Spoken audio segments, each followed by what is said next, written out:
Blazing deals, boundless options. It's Hot Grill Summer at Whole Foods Market from June 14th through July 4th. Fire up the grill with quality cuts at the best prices. We're talking animal welfare certified meat. Check out the sales on bone-in ribeye, beef kebabs, and New York strip steak. Round out your barbecue with plant-based proteins, sliced cheese, soft buns, and all the condiments. Plus, sales on fresh strawberries, peaches, and more. Don't forget the pie either. Get grilling at Whole Foods Market. Terms apply.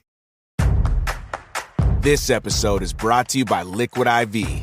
Whether you're working out, side on your tan, or running errands at the perfect pace, Liquid IV powder keeps you going with 2 times faster hydration than water alone. Because real life is extreme enough. Real people, real flavor, real hydrating. Buy a stick in store or at liquidiv.com with the code podcast for 20% off your order. It's another Q&A edition of Optimal Health Daily, episode 2188, and I'm Dr. Neil Malik. Hey there, happy Friday, and welcome to another Q&A edition of Optimal Health Daily, where I answer your health questions related to fitness, diet and nutrition, and lots more. You send in the questions, and I answer them for you.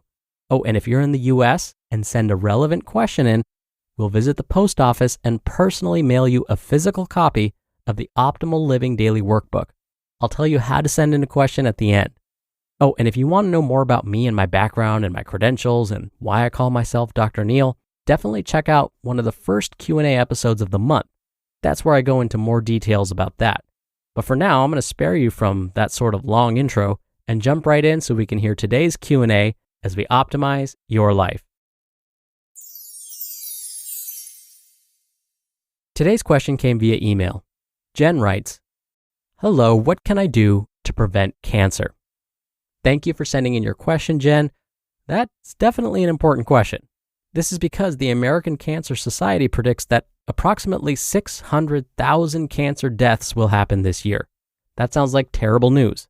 But the American Cancer Society goes on to say that almost half of these deaths could be prevented. How is this possible? Well, let's think about some of the most commonly diagnosed cancers in the U.S. Now, I do need to make this distinction. There's a difference between most commonly diagnosed cancers and deaths caused by cancer. Clear as mud, right? This is because there are some types of cancers that have a higher survival rate than others. So first I'll mention the most commonly diagnosed cancers in the US among all genders. Then I'll list the most common cancer-related deaths. So in order of most commonly diagnosed among all genders, they are 1. Breast cancer in both men and women. And yes, men can get breast cancer. 2. Prostate cancer. 3. Lung cancer. And 4. Colon cancer. All right, now the most common cancer-related deaths are caused by 1. Lung cancer. 2. Colon cancer. 3. Pancreatic cancer. And 4. Breast cancer. So, we can see that, for example, lung cancer is the third most commonly diagnosed cancer, but has the highest death rate. Now, in most cases, early detection is super important. So when it comes to breast cancer and colon cancer, it is important to get screened. It's also important to know your family history to know at what age to get screened. For example, if someone has a family history of breast cancer, say a father, mother, brother, or sister who have had it, then they are more likely to get it too. So it may be worthwhile to get screened earlier than most because of that family history. Now, more likely to get it doesn't mean it's actually going to happen. A family history of disease doesn't mean someone is guaranteed to also be diagnosed with that same disease. Instead, it just means they're more likely to get it. And by following certain lifestyle-related behaviors, we can reduce the chances of it actually happening even further. Now, another quick disclaimer. There is no way to completely prevent all forms of cancer. Instead, we can reduce our chances of getting it. It's kind of like what we experienced with COVID. We may have been so careful about wearing our masks and washing our hands, but we still got it. We did everything within our control to prevent it, but it still happened. Same goes for cancer. All we can do is our best to incorporate habits that will reduce our chances. So, here are the lifestyle changes that most health agencies recommend to help reduce our chances of being diagnosed with cancer. Don't smoke cigarettes, maintain a healthy body weight, consume alcohol in moderation, consume 5 to 9 combined servings of fruits and vegetables each day, stay physically active, and wear sunscreen. When it comes to cancer screening, there are general guidelines for different cancers, meaning for those that don't have a family history or another risk factor, I'll share some examples of general guidelines for breast cancer and colon cancer specifically. For breast cancer, the United States Preventative Services Task Force says that for those that were identified as female at birth and are between the ages of 50 and 74, they should have a mammogram twice a year. When it comes to colon cancer screening, the same task force recommends that those between the ages of 50 and 75 have a colonoscopy at least once. Then, depending on the results of the colonoscopy, the doctor will decide if and when another colonoscopy needs to happen. But let's go back to the lifestyle changes that may prevent cancer I mentioned a minute ago. Starting with don't smoke cigarettes. This one is fairly straightforward, so I'm going to keep going. But basically, we know from lots and lots of research that smoking basically causes lung cancer.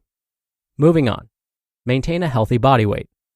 I know that body weight and health is a bit controversial. For example, there may be those that have a higher body mass index, but are otherwise healthy, especially from a cardiometabolic perspective. But for others, maintaining a healthy body weight according to their body mass index may help prevent certain forms of cancer like stomach cancer, colon cancer, liver cancer, and pancreatic cancer. Consume alcohol in moderation. Okay, what the heck does alcohol in moderation actually mean? Luckily, there is a definition. For those that were assigned a female gender at birth, it means no more than 1 drink per day. For those that were assigned a male gender at birth, it means no more than 2 drinks per day. Okay, now what's a drink? An example of 1 drink would be a 12-ounce beer. Another example, 6 ounces of wine.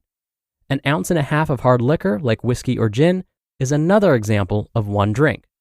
So for those assigned a female gender at birth, no more than 1 beer, 1 6-ounce glass of wine, or 1 shot of hard liquor per day would be considered moderation. Going above these recommendations dramatically increases one's risk for breast cancer. Next, consume 5 to 9 combined servings of fruits and vegetables each day. Fruits and vegetables provide cancer-fighting antioxidants and dietary fiber, a double whammy when it comes to cancer prevention. Next, stay physically active. To prevent most chronic diseases, including cancer, it's recommended that most adults aim to get 150 to 300 minutes of moderate intensity activity each week, or 75 to 100 minutes of vigorous intensity activity each week. If we can add 2 days of resistance training to this, that's even better.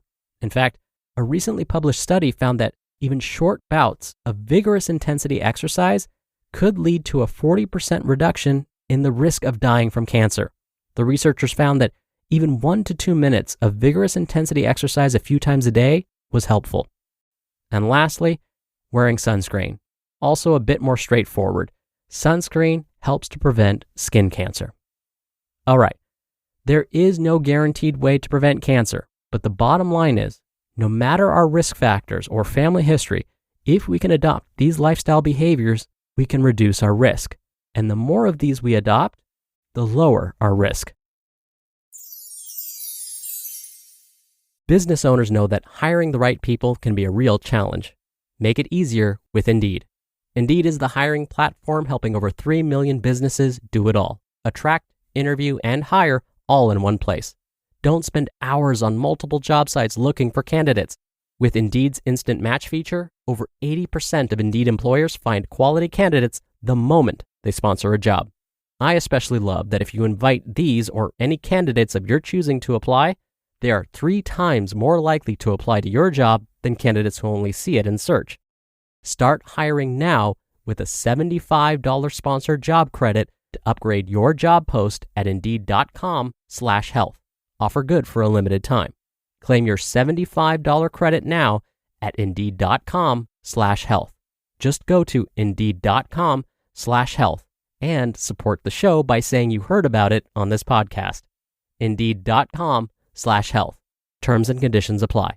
Need to hire? You need Indeed. This episode is brought to you by FX's The Bear. The hit series returns with Jeremy Allen White in the Golden Globe-winning role of Carmy. He and the team will transform their family sandwich shop into a next-level spot, all while being forced to come together in new ways as they confront their past and reckon with who they want to be in the future. FX is The Bear. All episodes now streaming, only on Hulu. Thank you again for taking the time to send in your question, Jen. Now, if you want to send in a question to be answered right here on the show, plus get your hands on the Optimal Living Daily Workbook if you're in the US, you can email a question to health@oldpodcast.com. Or if you want to hear your voice on the podcast, just come by oldpodcast.com/ask. Right on that page, you can record your question straight from your computer's microphone. It's really easy, and if you don't like your first take, you can delete it and do retakes before sending it in. Or you can do it the old-fashioned way and call in your question. The number is 1-61-I-LOVE-OHD. That's 1-614-568-3643. Thank you so much for sending in your questions. Answering them is my favorite part of the show. All right, that's another Q&A edition of Optimal Health Daily. Thank you for listening every day and all the way through, and I hope you have a great start to your weekend, and I'll see you back here tomorrow where your optimal life awaits.